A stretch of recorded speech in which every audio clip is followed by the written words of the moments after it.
तो चलिए इसी दस्तावेज के सहारे राजस्थान के इस अनूठी परंपरा को थोड़ा और गहराई से समझते हैं। हाँ, देखते हैं इन लोक देवताओं की कहानियों में क्या खास है और क्यों आज भी लोग इन्हें इतना मानते हैं। हमारा मकसद यही है कि स्रोत से जो मुख्य बातें हैं या जो दिलचस्प पहलू हैं उन्हें सामने लाएं। बिल्कुल, ताकि इनकी अहमियत समझी जा सके। तो शुरुआत कहाँ से करें?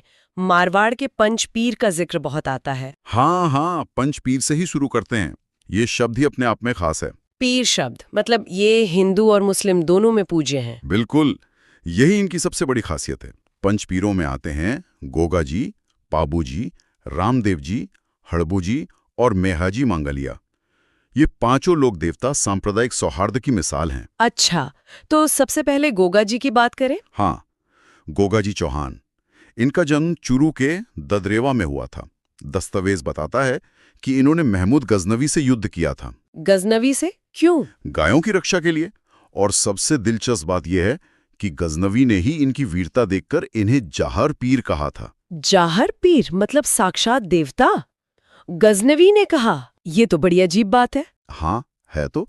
स्रोत इस पर ज्यादा नहीं बताता कि क्यों, पर शायद उनकी बहादुरी से वो इतना प्रभावित हुआ, या हो सकता है ये उस समय की कोई राजनीतिक या सामाजिक मजबूरी रही हो।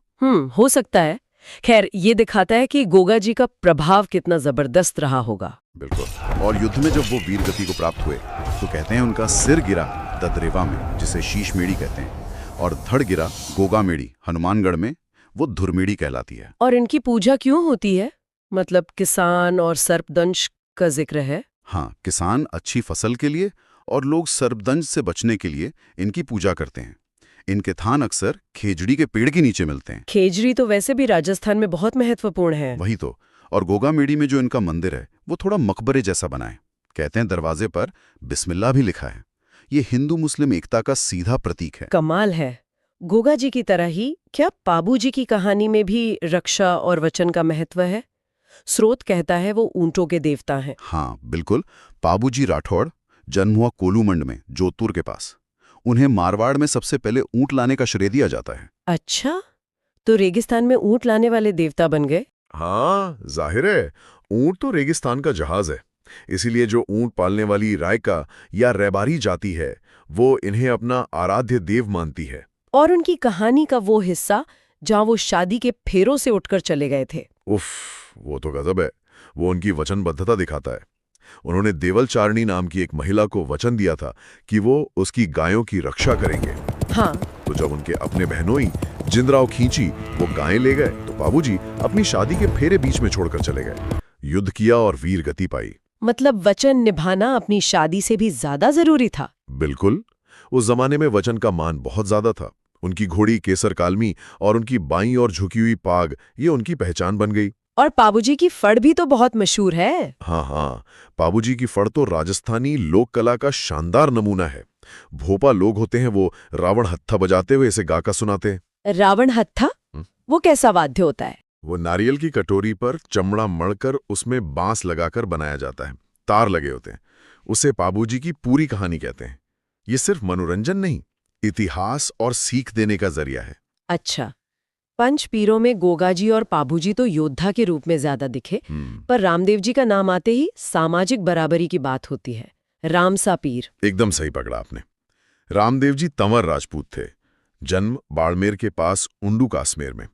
उन्होंने सिर्फ भैरव नाम के एक अत्याचारी को ही नहीं मारा, बल्कि समाज में जो ऊंच नीच छुआछूत थी उसके खिलाफ भी आवाज उठाई। इसीलिए वो हिंदू और मुसलमान दोनों के लिए पीर बन गए। हाँ, बिल्कुल। हिंदुओं ने कृष्ण का अवतार मानते हैं और मुसलमान उन्हें रामसा पीर कहते हैं। ये कमाल का संगम है। और ये भी सुना है कि वो मूर्ति पूजा की जगह पगले यानी पैलों के निशान पूजने पर जोर देते थे। ऐसा क्यों? हाँ, ये संदेश का अहम हिस्सा था।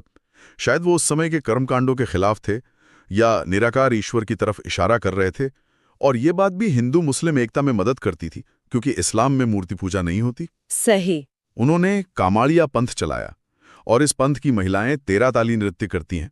13 ताली, वो जिसमें मंजीरे बांधकर नृत्य करते हैं? हाँ, वही। शरीर पर 15 मंजीरे बांधकर बैठकर किया जाने वाला नृत्य है। ये बहुत अनूठा है। रामदेवरा, जिसे रुणीचा भी कहते हैं, जैसलमेर में, वो आज भी सांप्रदायिक एकता का बहुत बड़ा केंद्र है। अगले पीर है हड़बूजी सांखला। सुना है वो रामदेव जी के मौसेरे भाई थे। हाँ, रिश्तेदार भी थे और गुरु भाई भी माने जाते हैं। हड़बू जी को शकुन शास्त्र का बड़ा ज्ञाता मानते हैं। शकुन शास्त्र मतलब भविष्य बताने वाले? कुछ वैसा ही। कहानी है कि उन्होंने राव जोधा को मंडोर जीतने का आशीर्वाद दिया था और एक कटार भी दी थी। जब जोधा जीत गए तो उन्होंने हड़बू जी को बैंकटी गांव दिया। अच्छा, फिर तो वो शासक बन गए होंगे। नहीं, यही तो बात है। उन्होंने राजपाट नहीं किया, बल्कि अपना पूरा जीवन बीमार और अपंग गायों की सेवा में लगा दिया। अरे वाह, इसीलिए शायद उनके मंदिर में उनकी गाड़ी की पूजा होती है। बिल्कुल, वो उसी गाड़ी में गायों के लिए चारा लाते थे। तो आज भक्त उसी गाड़ी की पूजा करके उनके सेवा भाव को याद करते हैं। उनका वाहन सियार माना जाता है। और पंचपीरों में आखिरी नाम है मेहाजी मांगलिया का। इनके बारे में क्या खास है? मेहाजी मांगलिया भी गायों की रक्षा के लिए ही जाने जाते हैं। थे तो पंवार राजपूत, पर अपने ननिहाल में पले, इसलिए मांगलिया कहलाए। उन्होंने जैसलमेर के राणंगदेव भाटी से लड़ते हुए जान दी थी। अच्छा, इनका मुख्य मंदिर बापिनी में है और घोड़ा किरण काबरा। हाँ, और इनके बारे में एक थोड़ी अनोखी बात यह है कि इनके जो पुजारी होते हैं भोपा, उनमें वंश आगे नहीं बढ़ता। वो गोद लेकर अपनी परंपरा चलाते हैं। ये तो सच में अलग बात है। हाँ, ये भी समाज का एक पहलू दिखाता है। तो ये थे मारवाड़ के पंचपीर। इनकी कहानियों में वीरता, वचन, सेवा और आपसी भाईचारा ये सब मिला। लेकिन लोक देवताओं की लिस्ट यहीं खत्म नहीं होती। बिल्कुल नहीं। राजस्थान में तो कई और पूज्य लोक देवता हैं। जैसे वीर तेजा जी। उनका नाम आते ही मुझे तो वो वचन निभाने वाली कहानी याद आती है। हाँ, तेजा जी जाट समुदाय के मुख्य आराध्य देव हैं। जन्म नागौर के खडनाल में हुआ और उनकी कहानी तो वाकई वचन के लिए जान देने की मिसाल है। तो वो जब अपनी पत्नी को लेने जा रहे थे और रास्ते में लाछा गुजरी मिली। हाँ, और उन्होंने लाछा गुजरी की गायों को बचाने का वचन दे दिया। फिर रास्ते में एक सांप मिला जो जल रहा था। तेजा जी ने उसे बचा लिया। लेकिन सांप ने कहा कि वो उन्हें डसेगा। वही तो अजीब बात है। तेजा जी ने कहा, ठीक है, डस लेना, पर पहले मुझे लाछा की गायें छुड़ाने दो। मैं वचन देकर आया हूँ, मैं वापस आऊंगा। और वो वापस गए युद्ध के बाद। हाँ, सोचिए, लुटेरों से भयानक युद्ध हुआ, पूरा शरीर घायल हो गया, कोई जगह बची नहीं। फिर भी वो वचन निभाने उस सांप के पास पहुंचे, और जब सांप को डसने की जगह नहीं मिली तो उन्होंने अपनी जीभ आगे कर दी। रोंगटे खड़े हो गए। ये तो कल्पना से परे है। इसीलिए तेजा जी को धौलिया वीर कहते हैं। और काला और बाला के देवता भी। काला मतलब सांप और बाला मतलब नारू रोग या दूसरी बीमारियां। वो खेती के देवता भी माने जाते हैं। हाँ, किसान हल चलाते वक्त उनके गीत गाते हैं। बिल्कुल। उनकी घोड़ी लीलण या सिंगारी भी बहुत मशहूर है। और पर्वतसर नागौर में उनका बहुत बड़ा पशु मेला लगता है। तेजा जी की कहानी यही सिखाती है कि वचन का मान जान से भी बढ़कर था। तेजा जी की तरह ही एक और जरूरी नाम है देवनारायण जी का। स्रोत में लिखा है कि ये गुर्जर समाज के आराध्य हैं और आयुर्वेद के भी जानकार थे। जी हाँ, देवनारायण जी। गुर्जर समाज उन्हें विष्णु का अवतार मानता है। जन्म भीलवाड़ा के पास आसिंद में हुआ। वो योद्धा तो थे ही, जिन्होंने उस समय के शासकों का सामना किया, पर साथ ही उन्हें औषधि का बहुत ज्ञान था। औषधि का ज्ञान? कैसा ज्ञान? कहा जाता है कि वो गोबर और नीम की पत्तियों से दवाइयां बनाते थे, असाध्य रोगों का इलाज कर देते थे। ये दिखाता है कि वो प्रकृति और पारंपरिक ज्ञान को कितना समझते थे। ये तो कमाल है। और इनकी फड़ के बारे में भी कुछ खास है। बिल्कुल। देवनारायण जी की फड़ राजस्थान की सबसे लंबी लोक देव फड़ मानी जाती है, शायद सबसे पुरानी भी। इतनी अहम है कि भारत सरकार ने इस पर डाक टिकट भी जारी किया है। अच्छा, डाक टिकट भी है? हाँ, और गुर्जर भोपा इसे जंतर नाम के वाद्य यंत्र के साथ बाँचते हैं, मतलब गाकर सुनाते हैं। इनके कई मुख्य पूजा स्थल हैं, जैसे आसींद, देवमाली, देवधाम जोधपुरिया। आज भी बहुत मान्यता है। एक और जिक्र है वीर कल्लाजी राठौड़ का, जिन्हें 4 हाथों वाला देवता कहा गया। ये कहानी क्या है? वीर कल्लाजी राठौड़ की कहानी भी अद्भुत वीरता की है।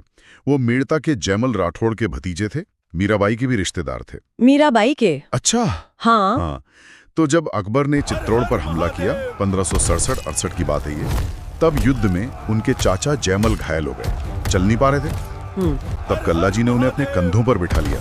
अब सोचिए, नीचे कल्लाजी 2 तलवारें चला रहे हैं, ऊपर कंधे पर बैठे जैमल 2 तलवारें चला रहे हैं। अरे, तो देखने वालों को लगा होगा जैसे 4 हाथों वाला कोई लड़ रहा है। बिल्कुल, इसीलिए उन्हें 4 हाथों वाला देवता कहा जाने लगा।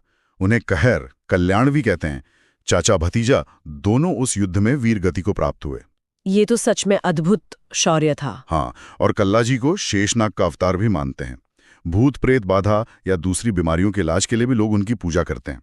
उनकी मुख्य गद्दी रुंडेला या रनेला में है। तो ये थे कुछ रक्षक और आरोग्यदाता देवता। अब कुछ ऐसे लोग देवताओं की बात करते हैं जिनका ताल्लुक किसी खास इलाके या काम से ज्यादा है, जैसे मल्लीनाथ जी और उनका पशु मेला। हाँ, मल्लीनाथ जी, वो पहले मारवाड़ के शासक थे, लेकिन बाद में संत बन गए। उनकी पत्नी रूपांदे की भी पूजा होती है। उन्होंने बाहरी हमलावरों को हराया था, पर फिर अध्यात्म की ओर मुड़ गए। और तिलवाड़ा का मेला उन्हीं की याद में लगता है? जी, तिलवाड़ा बाड़मेर में लूनी नदी के किनारे चैत्र महीने में लगता है। कहते हैं ये राजस्थान का सबसे बड़ा और शायद सबसे पुराना पशु मेला है। ये सिर्फ एक धार्मिक मेला नहीं, सदियों से व्यापार और लोगों के मिलने जुलने का बड़ा केंद्र रहा है। स्रोत में कुछ और नाम भी हैं, छोटे छोटे। आलम जी, मामा देव, खेतल देव, भूमिया जी, तखत जी, ताकत जी, ये कौन है? हाँ, ये भी स्थानीय स्तर पर बहुत महत्वपूर्ण है। जैसे आलम जी, ये बाड़मेर साइड में घोड़ों के देवता माने जाते हैं। आलम जी का धोरा इनका स्थान है। घोड़ों के देवता? अच्छा। हाँ, फिर है मामा देव, ये बारिश के देवता हैं। इनकी मूर्ति नहीं होती, लकड़ी का कलात्मक तोरण होता है, उसी की पूजा होती है। पहले भैंसे की बलि भी देते थे। बारिश के देवता, ये तो बहुत जरूरी हुए। बिल्कुल, खेती वाले समाज के लिए। खेतोल देव या क्षेत्रपाल, जैसा नाम से ही पता चल रहा है, ये गांव के रक्षक देवता हैं। अक्सर गांव की सीमा पर पूजे जाते हैं। ठीक है। भूमिया जी, ये भूमि रक्षक देवता हैं, मतलब वो वीर जो अपनी जमीन की रक्षा करते हुए शहीद हो गए। ये जमीन से जुड़े मान सम्मान का प्रतीक हैं। और तखत जी? तखत जी या ताक जी, इन्हें तक्षक नाग का रूप मानते हैं, मतलब ये भी सर्प देवता हैं। तो हमने देखा कि ये सभी लोक देवता सिर्फ पूजा की मूर्तियां नहीं हैं। इनमें वीरता है, वचन का पालन है, सेवा भाव है, सांप्रदायिक एकता है, यहाँ तक कि सेहत और पर्यावरण का भी ध्यान है। गांव की रक्षा तो लगभग सभी की कहानी में है। बिल्कुल सही कहा। ये कहानियां इतिहास और किंवदंतियों का मिश्रण है, पर इनका जो मूल संदेश है वो आज भी उतना ही मायने रखता है। ये पीढ़ी दर पीढ़ी समाज को कुछ ना कुछ सिखाती आई हैं। और ये भी देखा कि कैसे अलग अलग समाज जैसे जाट, गूजर, रेबारी अपने खास देवताओं से जुड़े हैं। ये उनकी पहचान का भी हिस्सा है। हाँ, और ये सोचना भी बहुत रोचक है कि कैसे ये स्थानीय नायक अपने कर्मों से देवता बन गए और लोगों के मन में इतनी गहरी जगह बना ली। और कमाल ये है कि आज भी इस मॉडर्न जमाने में इनकी मान्यता कम नहीं हुई है। आज भी मेले लगते हैं, मन्नतें मांगी जाती हैं, फड़ गाई जाती है। हाँ, और यहीं पर एक गहरा सवाल मन में आता है कि आज जब दुनिया इतनी बदल गई है, विज्ञान इतना आगे बढ़ गया है, तब भी ये सदियों पुरानी लोक कथाएं, ये आस्थाएं राजस्थान की सांस्कृतिक पहचान और मूल्यों को कैसे सींच रही हैं। ये सोचने वाली बात है। क्या वजह है कि इन लोक देवताओं का असर आज भी इतना गहरा है, इतना स्थायी है? ये सिर्फ गुजरे वक्त की बात नहीं, ये आज के समाज को समझने की भी एक चाबी हो सकती है। इस पे जरूर सोचना चाहिए।